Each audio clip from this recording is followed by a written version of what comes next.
Thank you for joining us. We're coming to you live from the Choir at La Encantada. I am here with Alicia Gershwire, sorry about that, from Palo Verde Behavioral Health. We are discussing trauma and the science of stress. For those of you viewing online, if you have any questions, please feel free to type them into your comment box there. We will see them. We'll let her know and she can get those questions answered. We do have a live stream audience, a live audience as well, so you might hear them asking questions in the background. If we do have any technical issues as far as sound, please let us know. Otherwise, Alicia, thank you. Hello. Thank you for joining me today. Getting used to this tech framework. I can't see any of you or myself right now, but so my name's Alicia Gershwire. I am the outpatient activity therapist at Palo Verde Behavioral Health. We also have activity therapy inpatient, so I'm the gal that gets to do the outpatient services. And our director of outpatient operations is Camille Drachman, and she was hugely instrumental in putting together this PowerPoint that I'm going to be sharing with you all today. So I just want to give some kudos to her. So today we're going to be talking about expanding your capacity and managing life stressors. And this is probably a pretty big topic that a lot of us are curious about given the last couple of years that we've been going through. So hopefully this will be helpful in kind of giving you some tools and deeper understanding of how you're feeling given everything that we've been through recently. So let's get started. So before we really jump in, what we're going to do is we're just going to take a moment to get really comfortable wherever you are. If you're at home watching this and maybe you're, snuggled up in bed, really get comfortable. If you're in a place where you can really just plant your feet on the ground, make sure both feet are planted, and just feel that connection with the earth. Feel yourself supported by your seat. Maybe even close your eyes if that feels comfortable, or just soften your gaze. And let's just go ahead and take 3 slow, deep breaths at a pace that feels comfortable for you.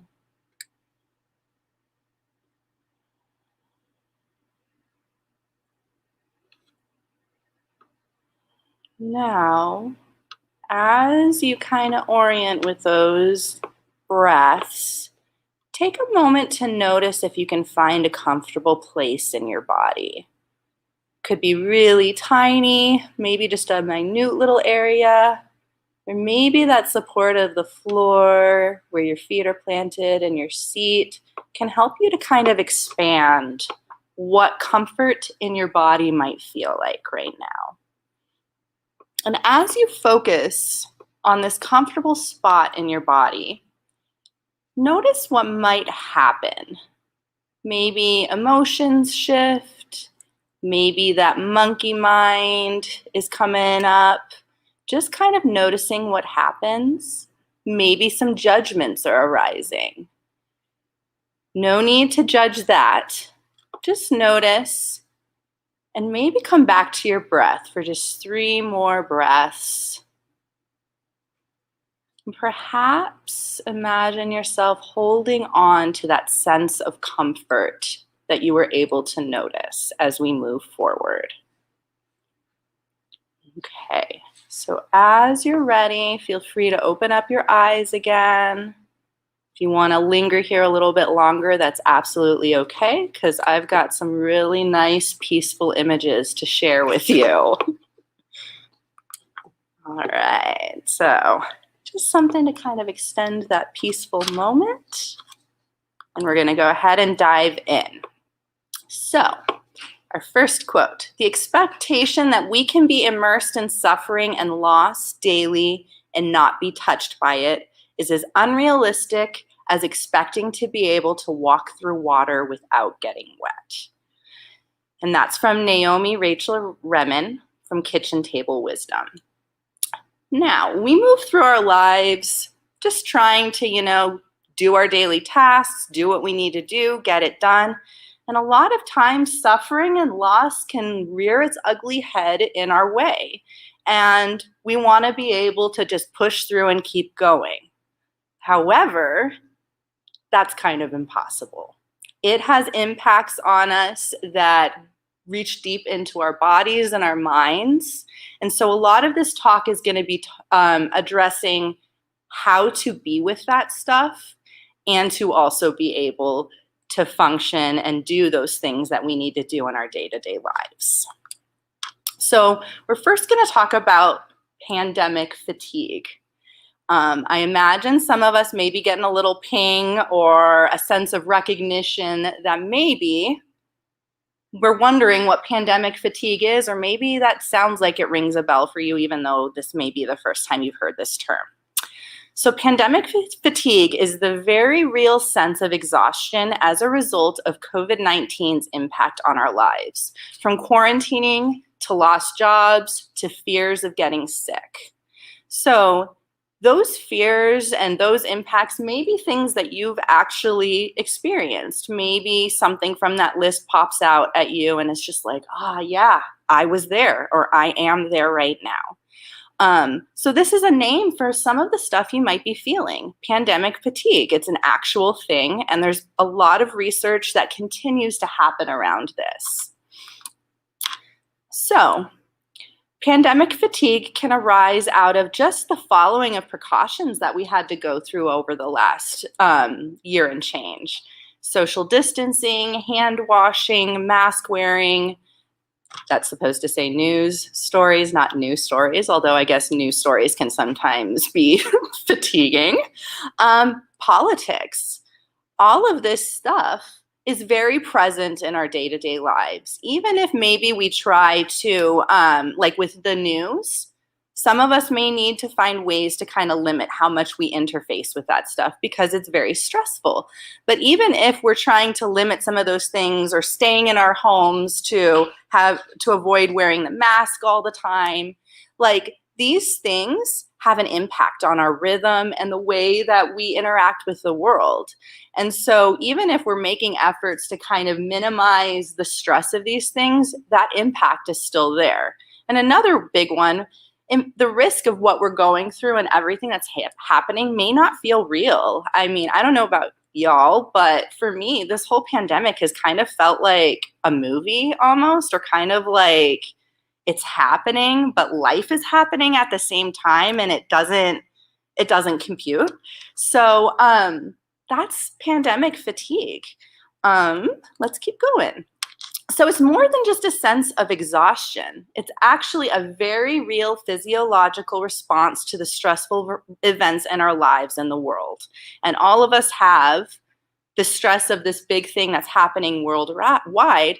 But as I said before, our lives are still going on. So the stressors of our day-to-day lives outside of just this pandemic is also playing into how we're feeling and how we're responding or reacting to what's happening.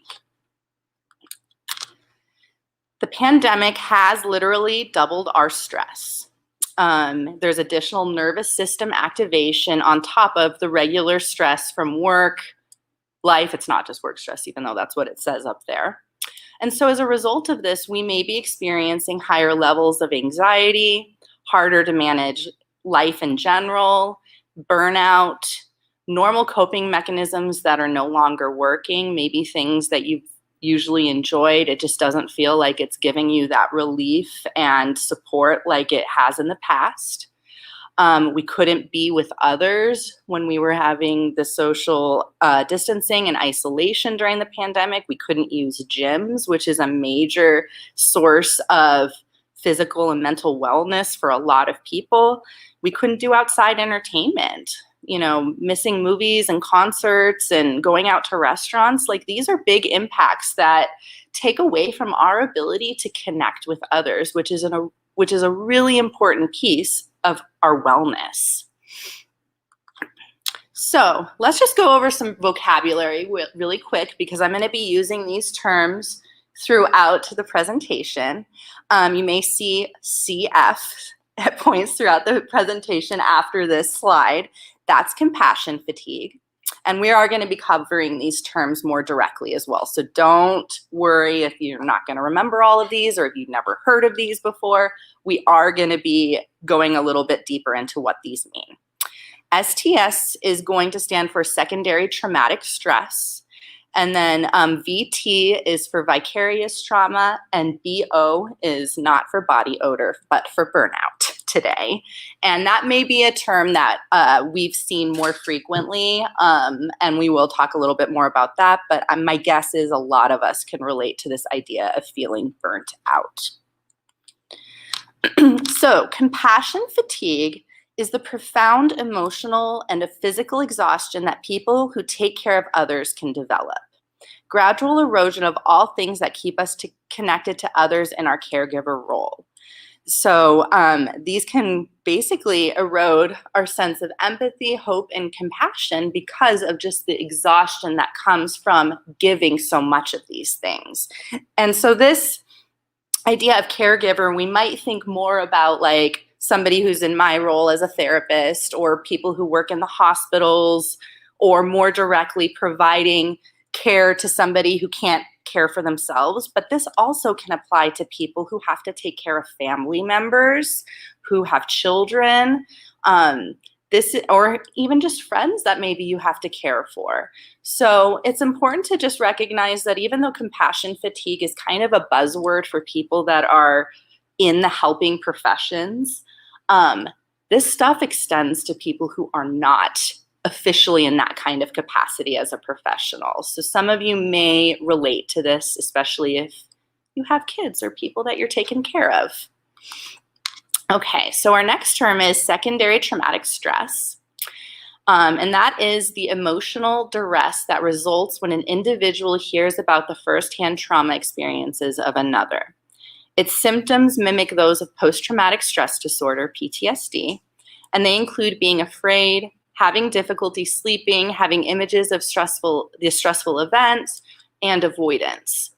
And so even though some of us may not be in the role of like actually actively, helping somebody that has had trauma to heal, when we're somebody that's in a caregiver capacity, or we know a family member that's been through this, and we're in those conversations where we're supporting them, we can be susceptible to secondary traumatic stress, because hearing these stories and being in support of these people is an energy exchange. And we are taking on some of the experience that that person had.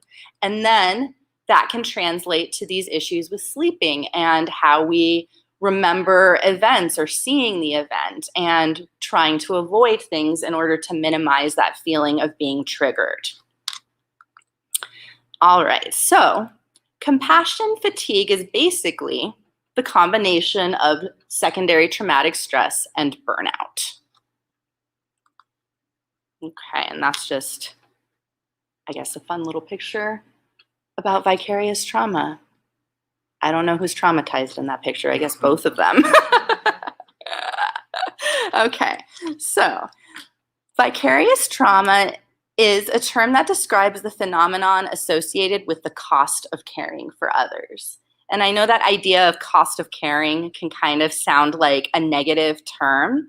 And hopefully as we go through this more, you'll kind of understand that it's not like cost of caring, like, oh, then I shouldn't care because there's going to be too much cost, but understanding how caring can impact us and how much are we giving back to ourselves in order to be a good support to other people. So vicarious trauma is the emotional residue of exposure from being caregiver to and working with people who have experienced trauma. It is a state of tension and preoccupation. I'm noticing all of these typos with the stories and trauma experiences described by those who we provide care for or care to. So this could be, counselors like in my capacity, but parents, teachers, anybody that's really providing time and energy and care to another person, you can experience this. Okay, so just a little bit more on vicarious trauma. There's a lot of impacts that are related to being in vicarious trauma, and it's not limited to just this little list of 4, or yeah, that's 4, I can count. So our self-capacities can get decreased. So that means our identity, relatedness, connections with others, our self-esteem, and our ability to just tolerate and integrate information or experiences can seriously be decreased because our nervous system can't regulate. Can create additional dysregulation and loss of ability to self-soothe. And we'll talk a little bit more about what I mean when I use the word dysregulation and what it means to self-soothe in a few slides. It can also increase self-criticism, and it can make it difficult for us to respond to needs of others or to seek support for ourselves. So it's really important to start noticing some of those signals like burnout prior to getting to this place, because once we get here, it can be really hard to have the motivation and the ability to start to reach out for help. It's not impossible though. It's just, it can take a lot more motivation. All right, burnout is a psychological syndrome of emotional exhaustion, depersonalization, and reduced personal accomplishment. All right, let's keep going. So what are the key differences? Compassion fatigue is the profound emotional and physical erosion when we can't refuel. Secondary traumatic stress is bearing witness to traumatic events which can lead to PTSD symptoms. And vicarious trauma is a transformation of worldview due to cumulative exposure to traumatic images and stories. So this could be the compilation of a lot of different traumatic events that don't get dealt with. And then burnout is the stress and frustration caused by the workplace, obligations at home, and all of these things can play into each other and build upon each other. Okay, so who's at greatest risk? Those who are most empathic, those who do not see self-care as a priority, and those with a personal history of trauma. And I just want to bounce back to this idea of not seeing self-care as a priority. And this is by no means, meant to, say anybody's bad for not doing self-care. We live in a culture where self-care is not always prioritized, where self-care is not put on this high pedestal, like I as a therapist believe it should be. And so some of this, dealing with this, is shifting our perspective on what it means to engage in self-care. And an image I like to, or a metaphor I like to offer up to kind of think about self-care is this idea of having a bucket. Every day we wake up with our bucket, and maybe it's full of water. But as we do things, like if you're a parent, you make food breakfast for your kid. You take a spoon, or I'm sorry, I can't talk, a cup full out of your bucket and you put it into their bucket. And then let's say you go to work and you help people. You take a few more cups out of that bucket and you put it into all those people's buckets. Is anything coming back into your bucket? In that sequence of events, we didn't talk anything about getting stuff back into your bucket. So it can be really valuable to kind of think about, as you're caring for other people, what are you doing to take care of yourself, or are you allowing yourself to receive care from other people so that you can also be filling your bucket? Because once that bucket's empty, we don't really have anything to give. Okay. So we can identify compassion fatigue through some markers. It's really helpful to monitor oneself and others, such as your family, friends, coworkers, for the following markers. The more markers observed or felt, the greater the risk of compassion fatigue. And these markers fall into a few categories. There's cognitive, emotional, behavioral, spiritual, somatic, and social. And if somatic is a new word, we're going to be talking a little bit more about that in a few moments. Okay, so some of the cognitive markers are intrusive thoughts and disturbing memories, preoccupation with trauma. So if you've experienced a trauma, maybe it's cycling in your mind, or maybe it's not trauma, maybe it's just something bad that happened and it just keeps turning in your mind. Lowered concentration, disorientation, thoughts of self-harm or harming others, and a reduced sense of safety. Okay.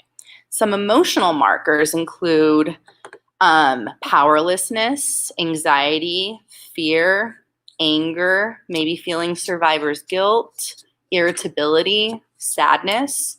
We can often feel like we're on an emotional roller coaster. Decreased self-esteem, numbness or inability to feel emotion, and just feelings of depletion, being run down or out of steam. And so maybe some of these you can relate to. And if you notice things like feelings of depletion and being run down or out of steam, that can also relate to the physical. And so this is kind of that bridge between the emotions or the mental and the physical, which we'll get into a little bit more with the somatic, which is basically what that means. It's the connection between the mind and the body. So some behavioral markers are impatience, being snappy or short-tempered, poor sleep, nightmares, appetite changes, eating more or less than normal, being jumpy or on edge, being accident-prone, losing things, being rigid or inflexible, wanting to do everything the same way, trying to keep control of things, using ineffective or harmful self-care practices.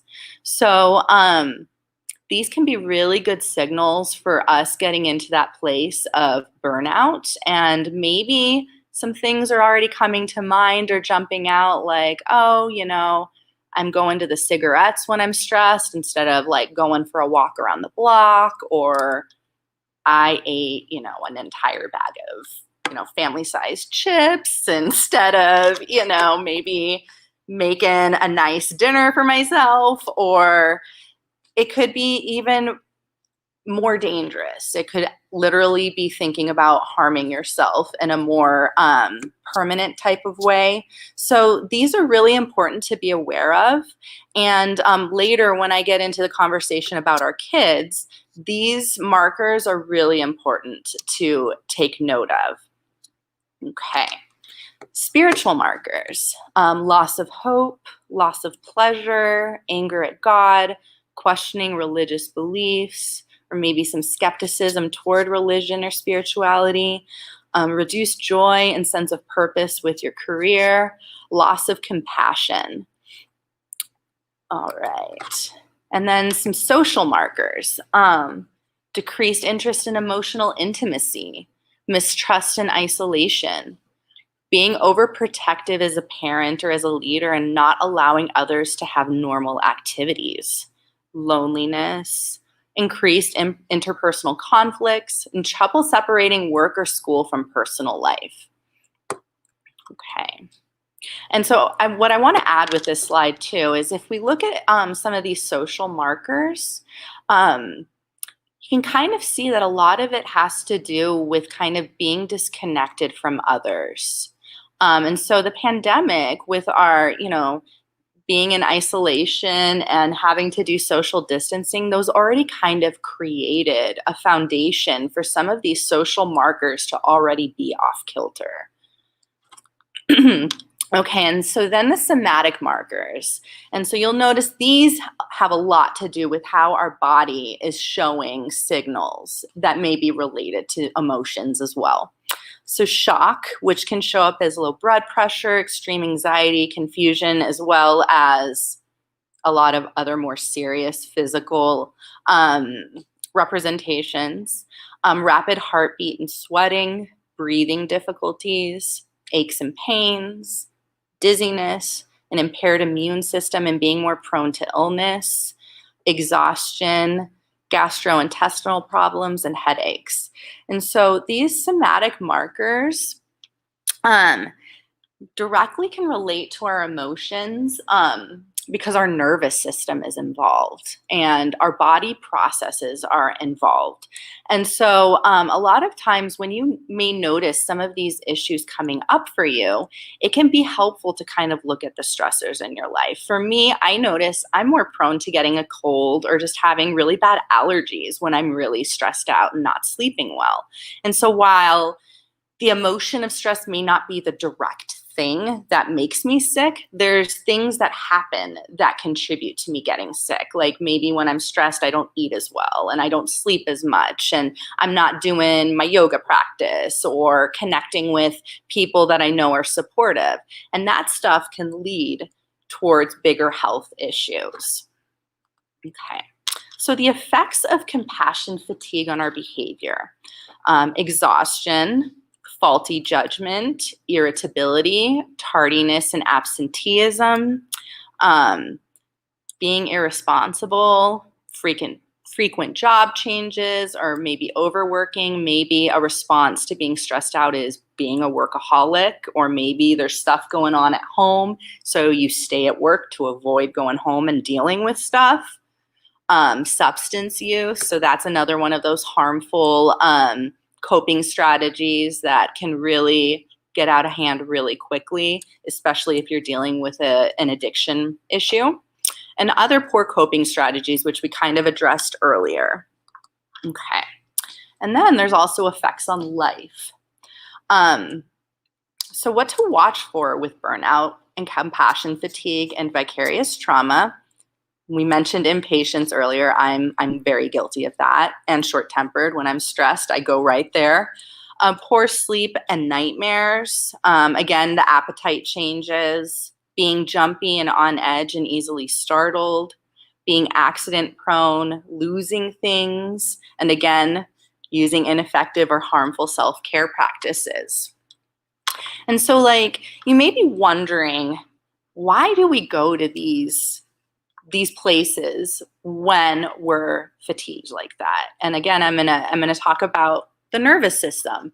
When we're in a state of stress, there are a bunch of processes with our hormones and how our neural pathways are firing that signal our body to respond in a certain way. And if we don't do things to take care of ourselves, those signals can go haywire. We can jump to different sort of less helpful coping strategies because we're already in such an amped up place that we can't regulate by doing some of the normal things we might be used to. Some more effects on life: loss of hope, loss of purpose, questioning spirituality or religious beliefs, reduced joy and compassion, decreased interest in emotional intimacy. So again, that kind of cutting ourselves off, distancing, decreased self-esteem, loneliness, and increased interpersonal conflict. I imagine some of us here probably have stories about how when we're burnt out, how we interact with others can create some conflict that increases that stress quite a bit. So recognizing how some of these maladaptive coping strategies and maladaptive responses to stress, because we struggle with self-care, can then impact our relationships with others. So what is stress? Stress is anything a person perceives to be a threat. The perception can vary widely from person to person. It determines the intensity and duration of the body's many stress-related reactions. So stress is an external threat, and anxiety is the internal alarm whether there is actual threat or not.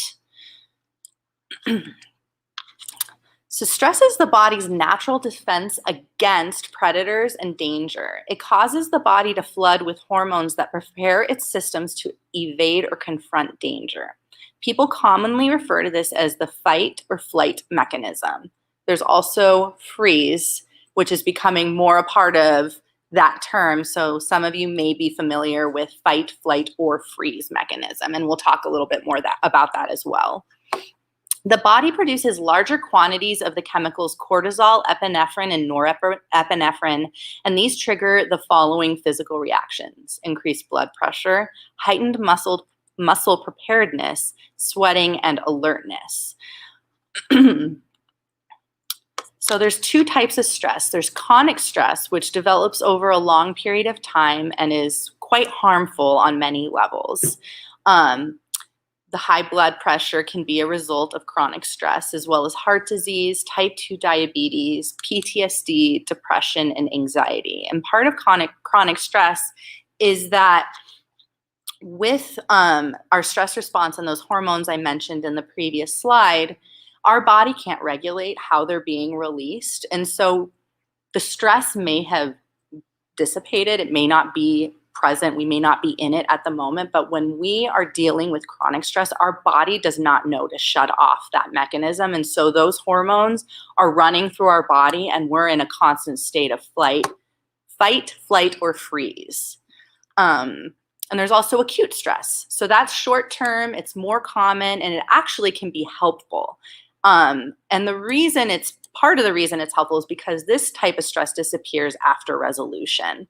So an example of acute stress might be if you have an exam. Let's say you're a kid and you have an exam, or you're, going to give a talk like I am right now. That's acute stress because you can see the end point, like you're preparing, you get amped up with the stress of that, and then just the stress of giving the presentation or sitting for the exam. But there is an end point, and our body can release and repair after that event. But if you have PTSD or are already in a space of burnout, moving towards that compassion fatigue or vicarious trauma, our body cannot distinguish that acute stress. It just reads it as stress, and it reads it as chronic stress. So it's not like the caveman, many, many moons ago, getting attacked by the saber-toothed tiger, and it's like, okay, that's really stressful, that's really scary, my body did what I needed to do, and I survived. Now, in these days, that chronic stress is like we're constantly being attacked by the saber-toothed tiger, even though we're not. So this can sound really scary, really stressful, really hopeless. Like, well, what am I supposed to do with this? We're going to talk about that because there are active and actually not that difficult things that we can do to counteract some of this stuff. So before we get to that point, let's just talk a little bit more about what this stress threat response is. And I've been talking a lot about the nervous system, so let me tell you a little bit more about that. So stress and the perceived threat move us into this fight, flight, or freeze state. And our autonomic nervous system is doing things to address that perceived threat and the stress that we're feeling in our bodies. So there's sympathetic and parasympathetic states. The automatic functions that we experience are like our heart rate might go up, our digestion might be suppressed because we're anxious and we're just trying to get out of the situation, and our respiration may get faster. And with that, we may be feeling that sense of anxiety or an increase in depression due to being in that perceived threat state and the hormones cycling in our bodies. We can also feel unsafe in that space, as well as overwhelm. So what happens with some of the different responses that we have? So fight, we might feel irritation and frustration, and so we discharge that energy that's coming into our bodies. We deal with that stress by going to anger and rage, and maybe acting out. Maybe some of us like to throw dishes, I don't know, or maybe some of us like to go for a run when we feel that. Throwing the dish is probably decidedly the less effective way of handling that, right? Maybe going for a run is a little bit better, but recognizing how we respond to these stimuli or these triggers. In flight, the primary emotion that kind of comes with that is worry and concern, or fear is the main underlying emotion, and we can feel panic or terror, and we want to run. We want to get out of there. And then freeze, kind of go into that daydream place. We dissociate or completely shut off. We're not present. Maybe even catatonic, just completely shut off, shut down, numb and stuck. So freeze is often a response that people who have had severe PTSD or past traumatic events might experience. However, any one of these three you might find yourself in a triggering moment. Okay. So let's do a little exercise. Right now, I just want you to take a moment to notice how you're feeling in your body. We've been doing a lot of talk around stress, burnout, our nervous systems. So just take a minute, maybe if it feels appropriate, close down your eyes and take a few breaths like we did earlier. And just try to notice what's happening. And if you start judging, start thinking maybe you should feel differently or that's not right or whatever, see if you can just set that aside. And just take 3 nice deep breaths.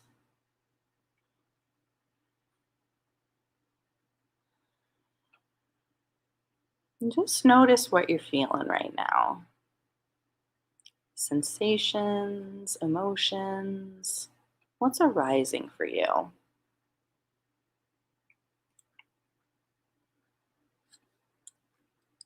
And then I'm going to go ahead and switch the slide to this very beautiful image of the moon.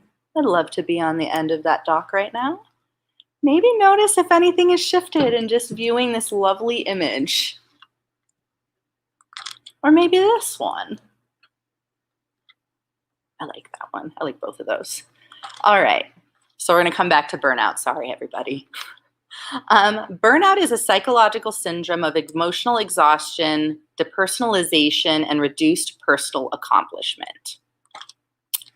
What do we do? What do we do when we're in that place? We got to work on reducing the stress. So some ways to do that: reducing intake of alcohol, caffeine, or drugs, trying to manage priorities, making lists, making time. And I would also offer up those priorities don't just have to be like, oh, paying the bills, doing the taxes, making sure my kid gets to soccer practice. Like, that priority management should probably include self-care as well, whatever that might be for you. Anything that can help you relax.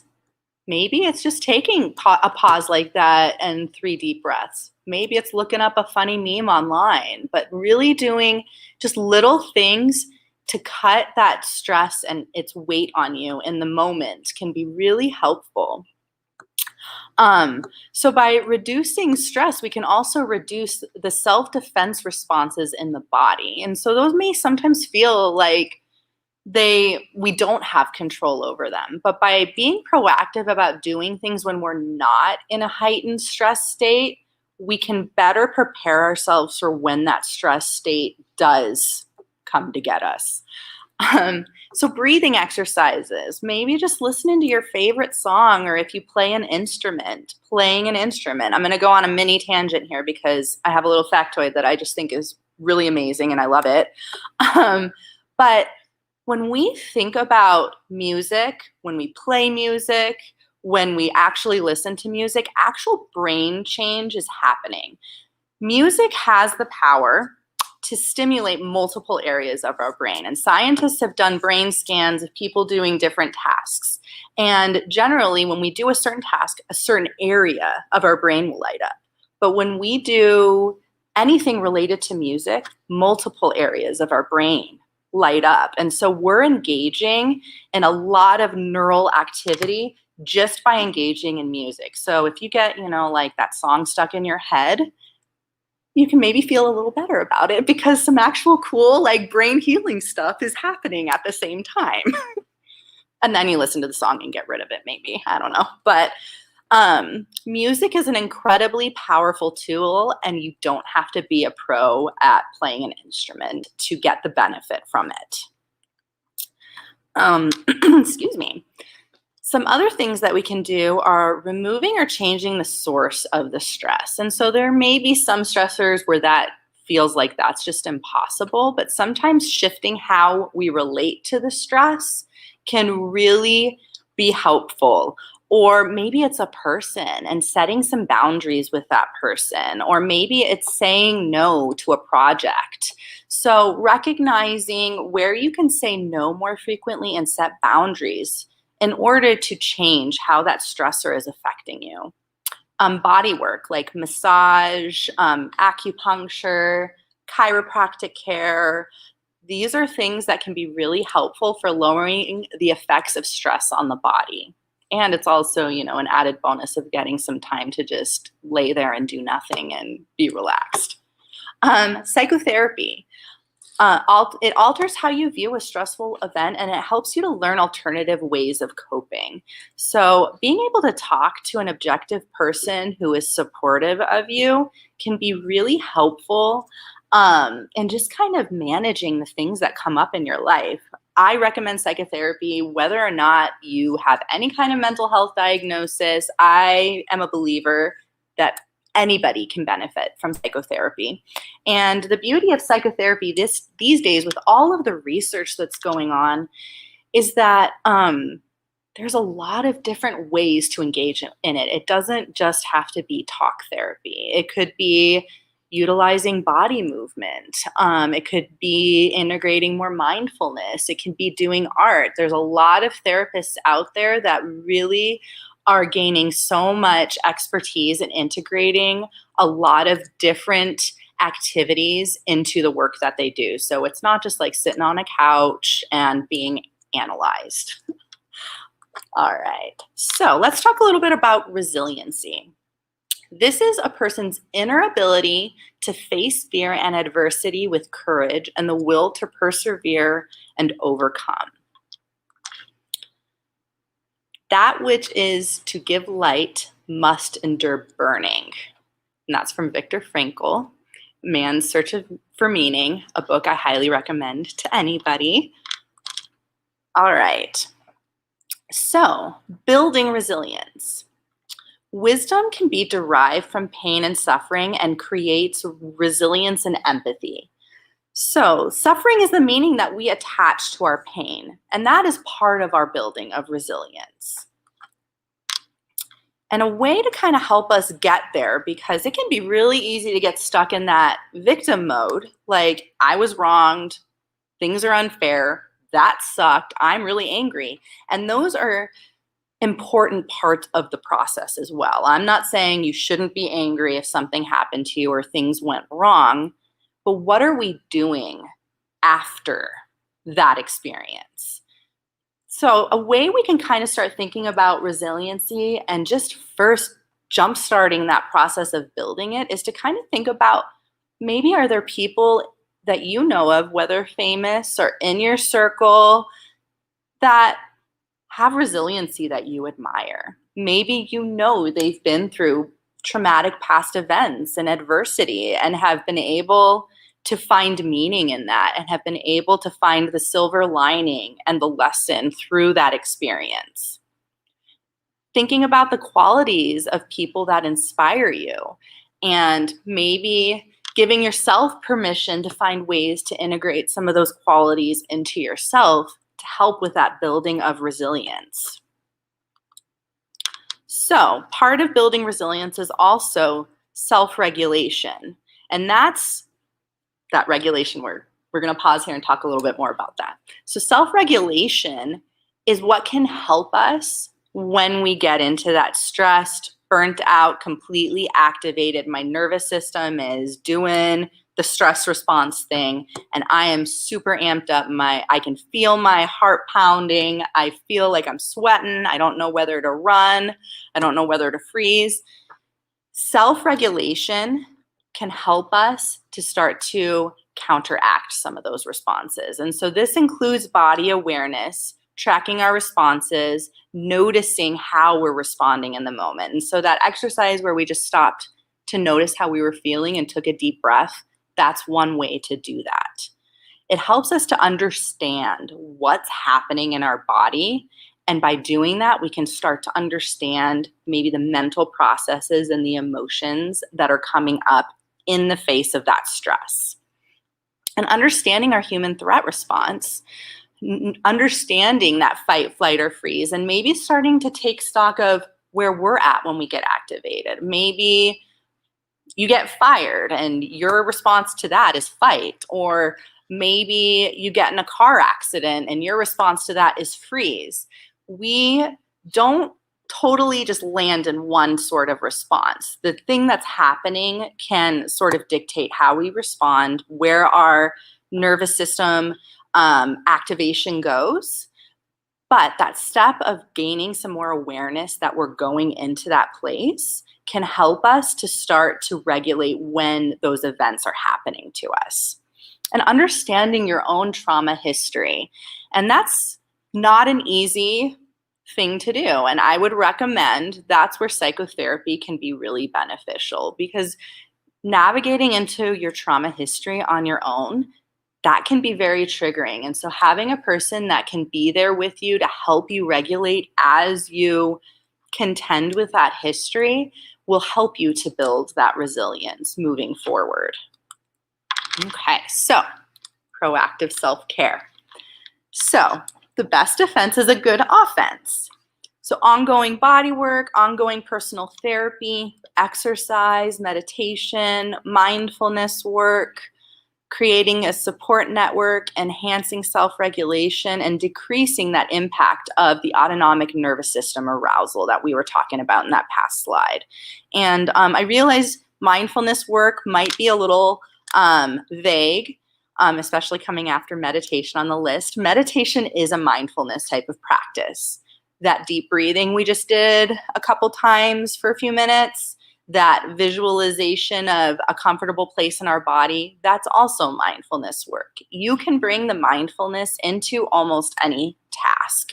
It's mostly about how you're approaching that task. So like for me, one of those menial tasks that I try to bring mindfulness to is washing the dishes and like feeling how the water feels on my hands, feeling the dish in my hands, noticing the smell of the soap.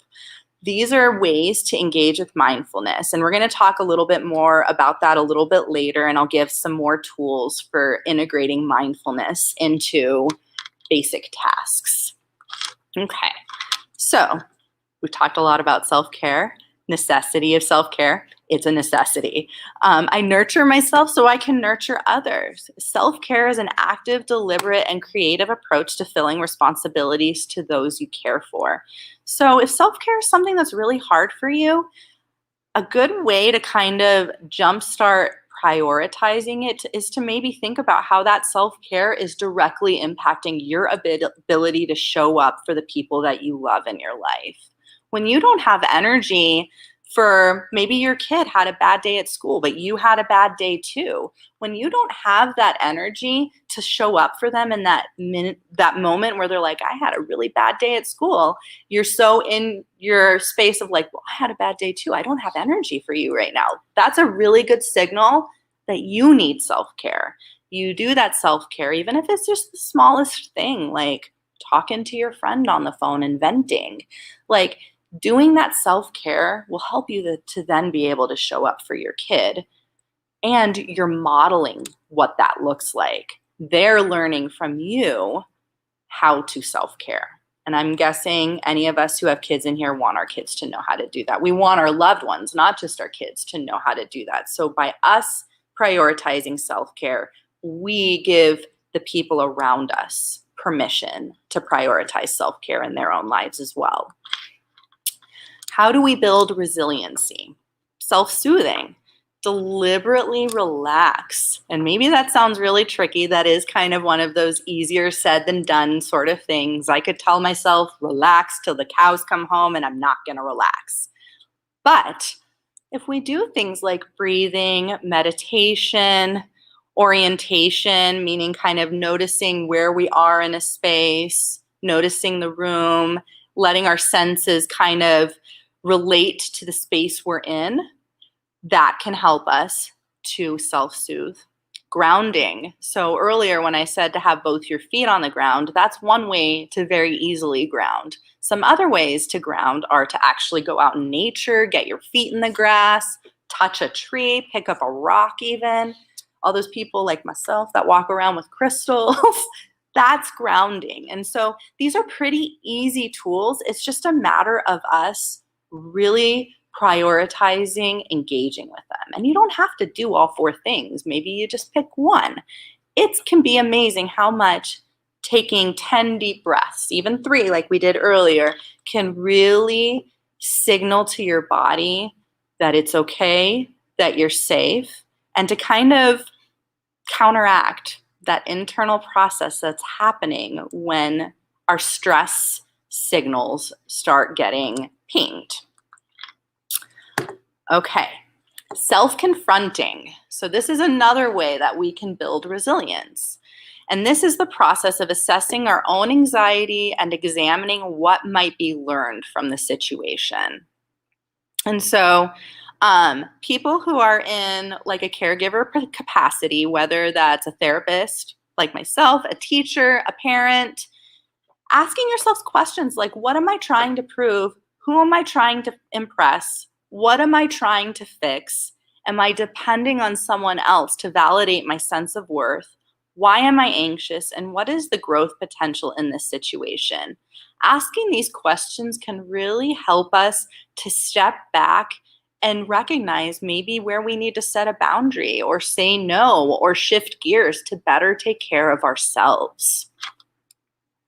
And these could also be really good journaling prompts. That's another really valuable tool, journaling. And that can really help us with that self-confronting activity.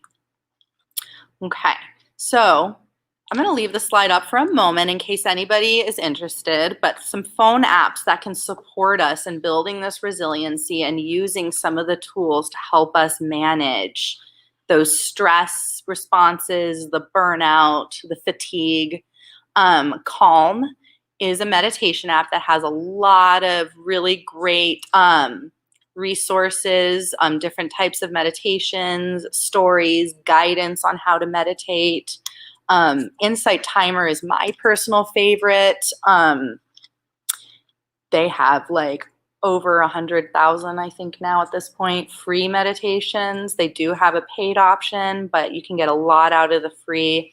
Lots of really great teachers and talks, lectures, nature sounds, bedtime stories. They have a lot to offer, and it can be really helpful for fostering that importance of taking care of ourselves and giving ourselves space to relax. Headspace is another meditation app as well as education app. Breathe, I have not used. I actually just Camille suggested that one. I actually pulled it up on my phone earlier because I was curious about it. And then Balance is a meditation app as well. And I really like that one too. They're currently offering a free year membership because of all of the pandemic stuff. So I highly recommend that.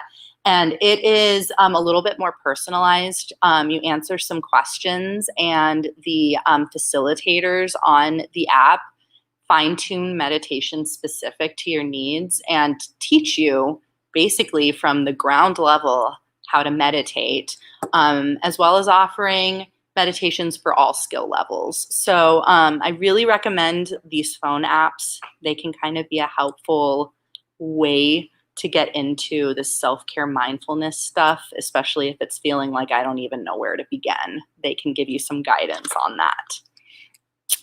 And journaling, which I mentioned earlier, looking at what is intruding your thoughts and your dreams and journaling that narrative.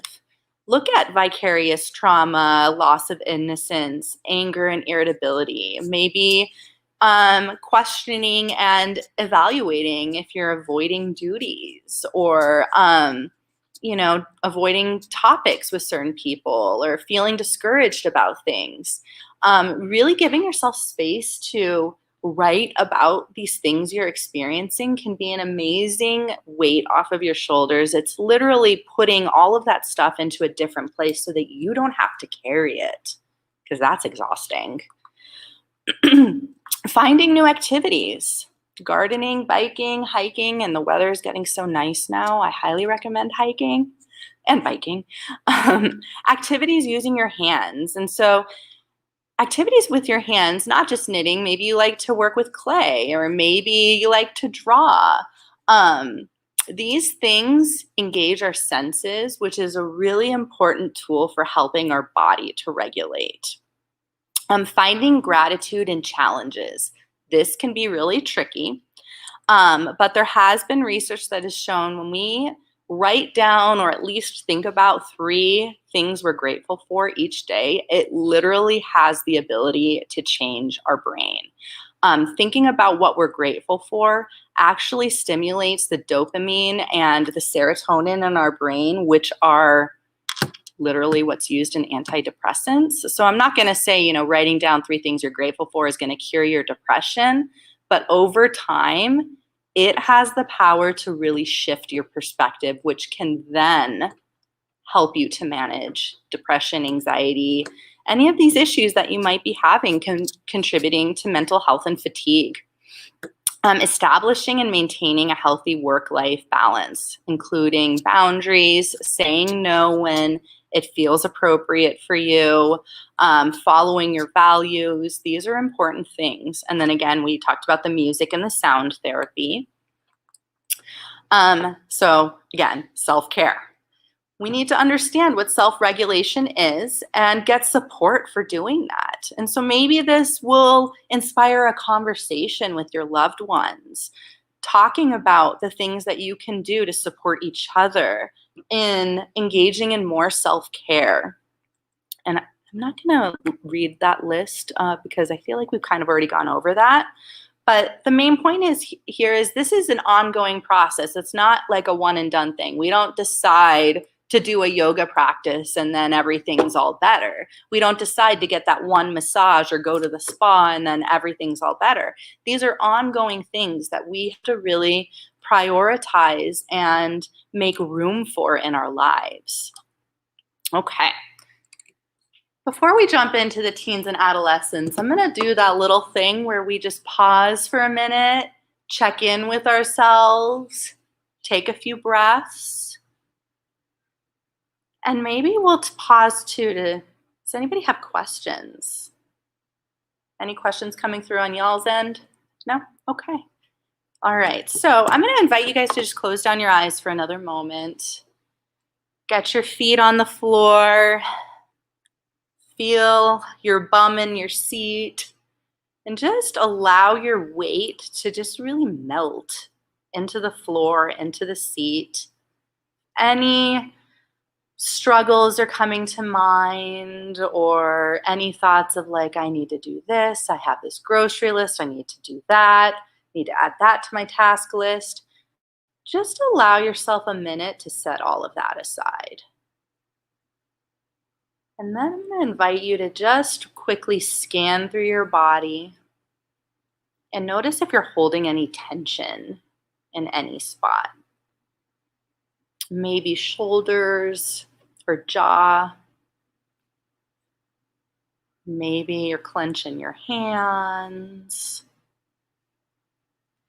And just notice it and direct a nice deep breath into any spot or spots that might be coming to mind that are really causing some tension. And imagine as you breathe out, it exiting your body. Maybe take a few breaths and just do that. Allow that tension to exit the body with your breath. And when you breathe in, maybe you imagine a softening into that space. And then as you're ready, I'll invite you to jump in with me as we talk about kids. So all of this stuff that we've been talking about, that's not just for adults. That's for kids too. That stuff applies to anybody who interacts with or has children, works with children, teens, adolescents.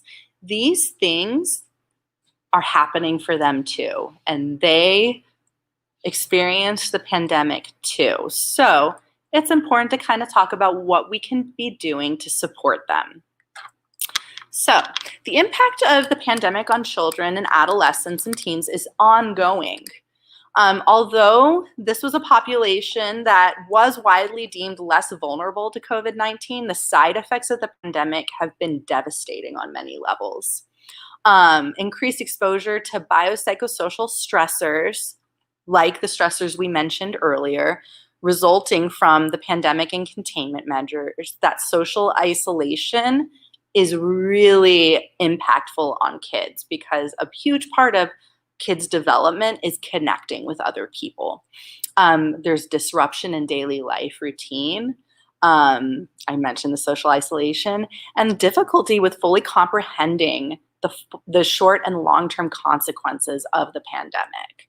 And even adults, we're not sure the long-term consequences of this. So we're all in this very uncertain, unknown, scary place together.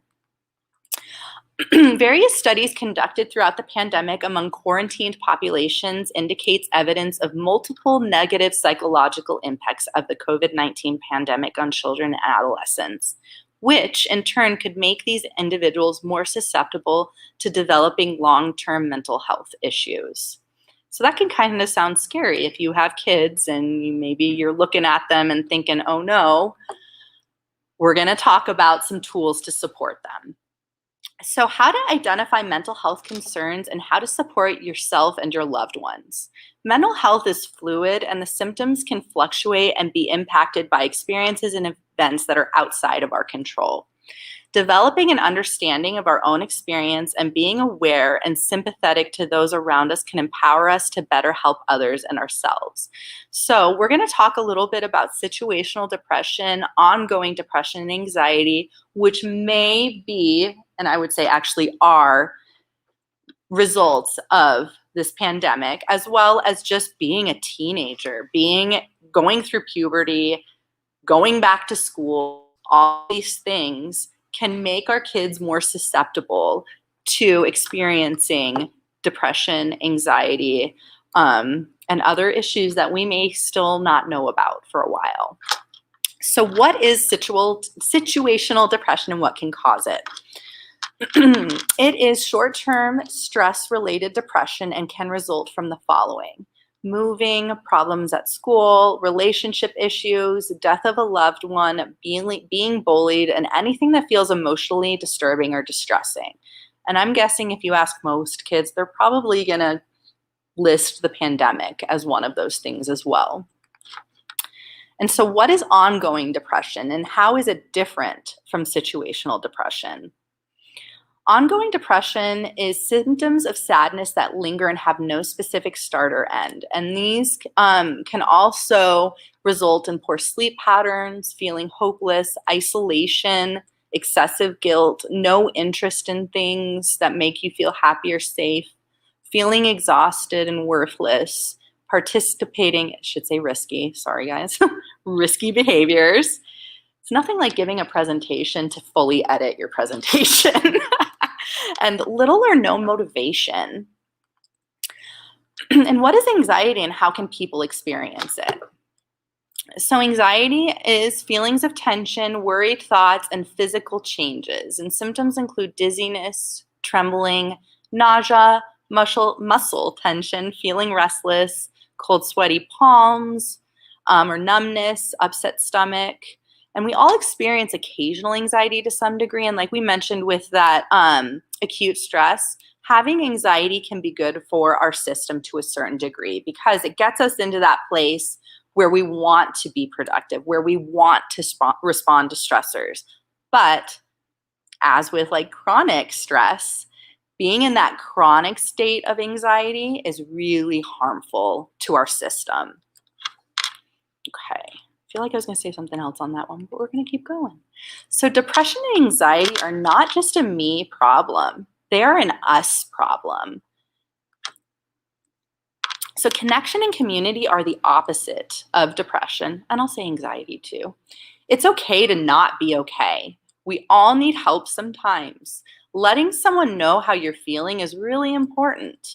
And letting people know you are there for them is also important, as well as validating and listening. And so these are things that we can do for our kids to let them know that it's safe to tell us if they're not okay so that we can better show up for them. And like I mentioned earlier, by doing these things ourselves, we model them for our kids so that they can grow up knowing how to do these things rather than, I don't know, like us adults learning to do these things later. Like it's freaking hard. It's hard to learn how to do some of these things. So if we empower our kids now, imagine how amazing they're going to be as adults. So some ways to support our children and adolescents and teens. is by talking to them about what they need and encouraging them to explore language that can help them to voice their needs. And so, with that, being patient with them, helping them to discover that language. Sometimes printing off like just a feelings list can be really helpful for kids because you can get one with like faces on it, or even just the words. But giving them something to look at to kind of associate what they're feeling can be really helpful for them to first know that like that's a valid emotion, but to also start exploring more what it means for them and how it shows up for them in their bodies and in their minds. Being present for your kids and playing an active role in helping them to adapt to the changing climate, and giving them time to socialize with peers outside of school, because that connection that they lost over the last year and change, like we got to make up for that. They lost a lot of connection with their friends, and that's in a really huge part of their brain and just social development and emotional development. So giving them that time to make up for some of that and establishing and maintaining a routine to create stability is really important for their development. So, maybe that's just a simple thing like every Wednesday night, the family sits down for a meal, or every Saturday, we do this activity together, or we as a family, we get together and we do chores to support each other in that. Like, chores aren't fun, but having those structures can be really valuable for our kids and will set them up for success as adults. So some tangible ways to support adolescents during this transitional period, and any transitional period actually, encouraging them to talk to you and doing your best to maintain a validating and empathic presence for them. That can help them to feel safer to communicate difficult emotions that they do not understand and struggle to regulate. Encouraging their autonomy, which may feel really, really hard. I'm a parent. My kid is almost 3, and I'm just like already thinking about how hard it's going to be like, okay, go off and do your own thing. But our kids need that. They need that independence. It can help them to boost self-confidence and self-esteem, and it also can strengthen your relationship with them as they continue to mature. Ooh, I don't know why that happened. Okay, double slide. And don't be afraid to talk real with your kids. They are amazingly perceptive and intelligent, and they can tell if something is going on, even if the adults in their lives are trying to pretend like everything is okay. They read your faces. They read your energy. They can feel it. And so if we actually talk to them about the future and are open about how we're feeling, maybe asking them what they're hearing from school, friends, news, and how they're feeling about it, creating an open space to have that dialogue is so important for a kid to feel validated and heard and like they matter. And letting them know it's okay to talk about worries, fears, and stresses. Supporting your kids isn't just a way to be a good parent. It might actually create an effective buffer against the stress of going through adolescence. So all of us adults, I don't know, I don't want to go back to being an adolescent. Like, I would not pay anybody to go back to that place. And so it can be helpful to kind of think back to, what were you feeling when you were in that space? That can be a place to start to empathize and relate to your kid, because adolescence is tough. And parents who are able to be supportive without coming across as overbearing can reduce a teen's risk of mental illness.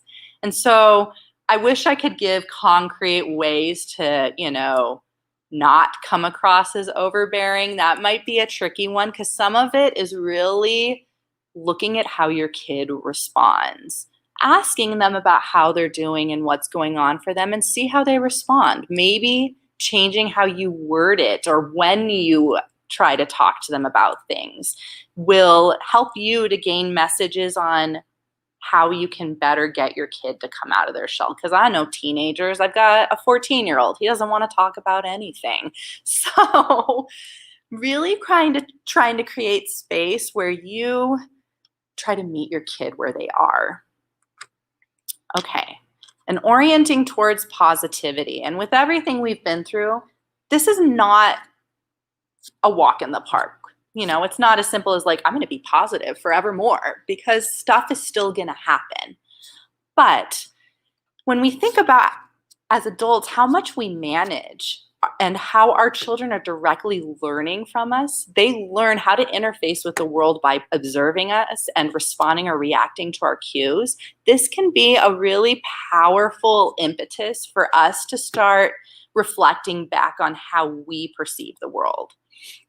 So that's not to say always be positive. Like, there's things that are going to really test that for us. But remembering how maybe a negative attitude is not really going to help us either.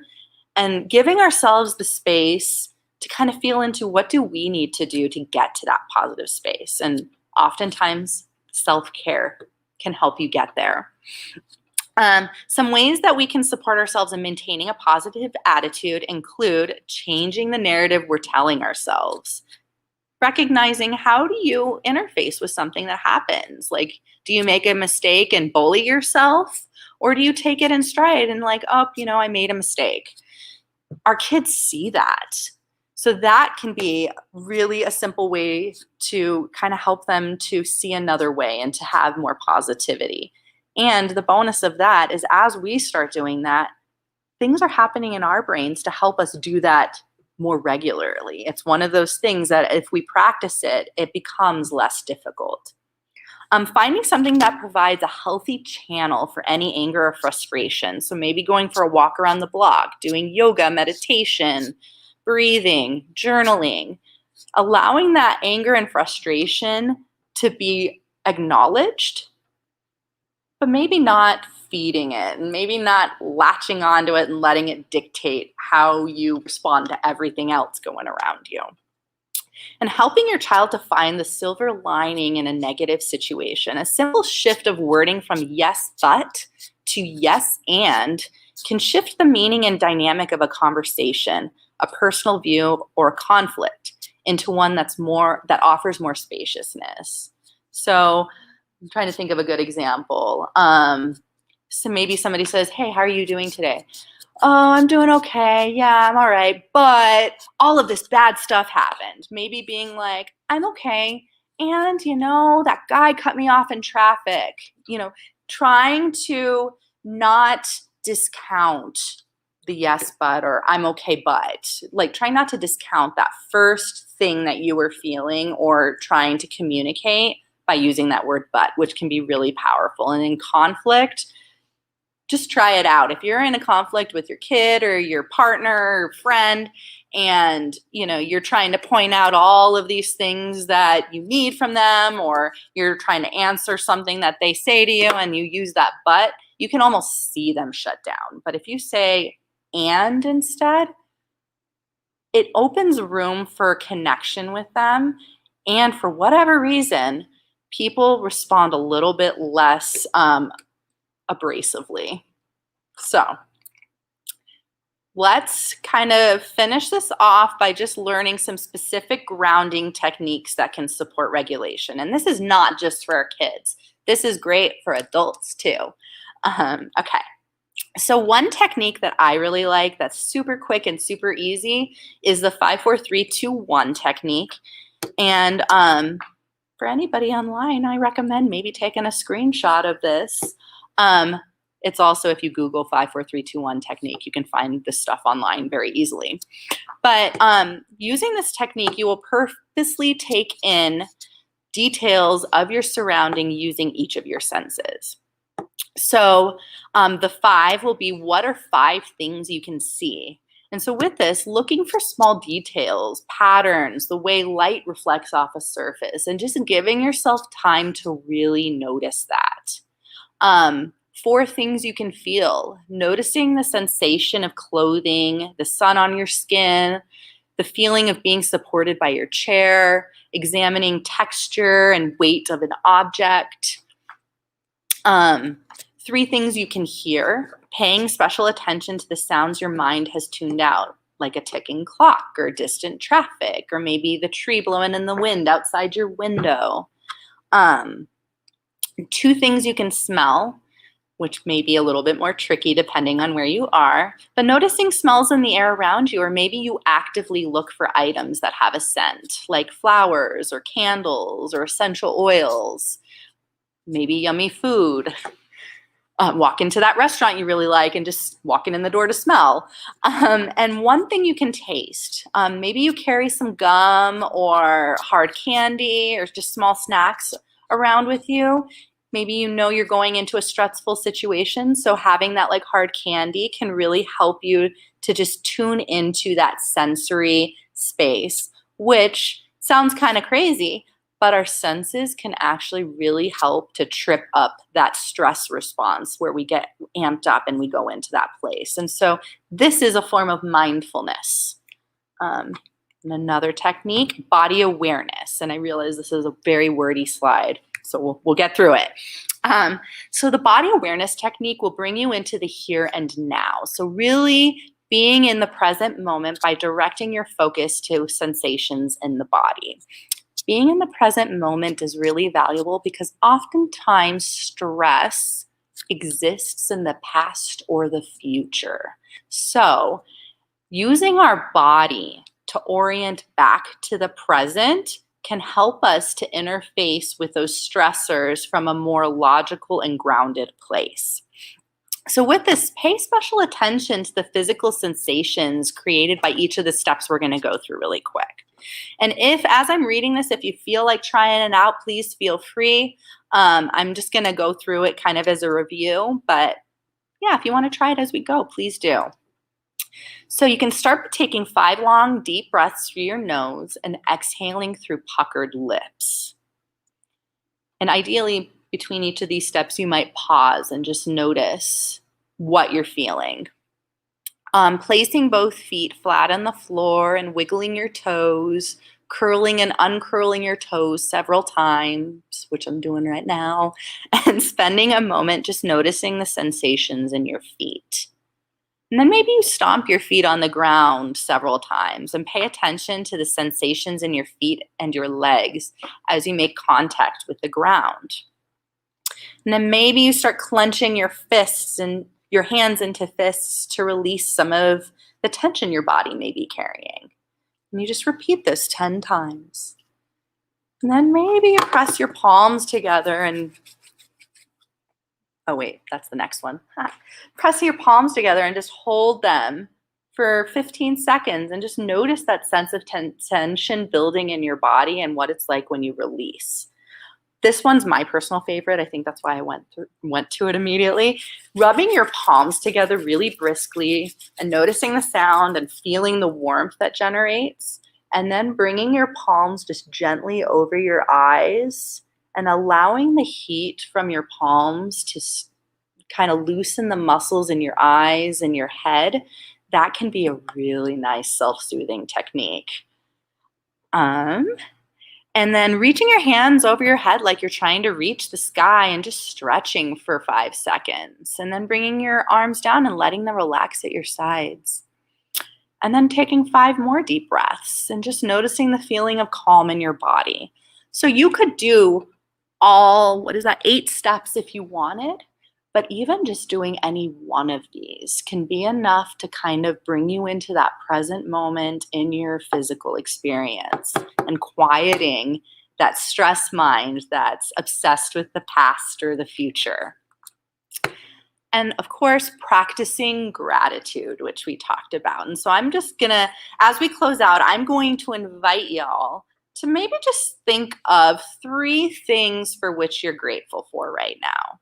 And just allow yourself to sit in the feeling of these 3 gratitudes for a few moments and just notice any emotions or maybe even physical sensations that arise. And if anybody wants to share their gratitudes, please feel free, whether through typing in or verbally. And more references. Okay. That's it. Awesome. Aw, thank you. Thank you, everybody. Are there any questions?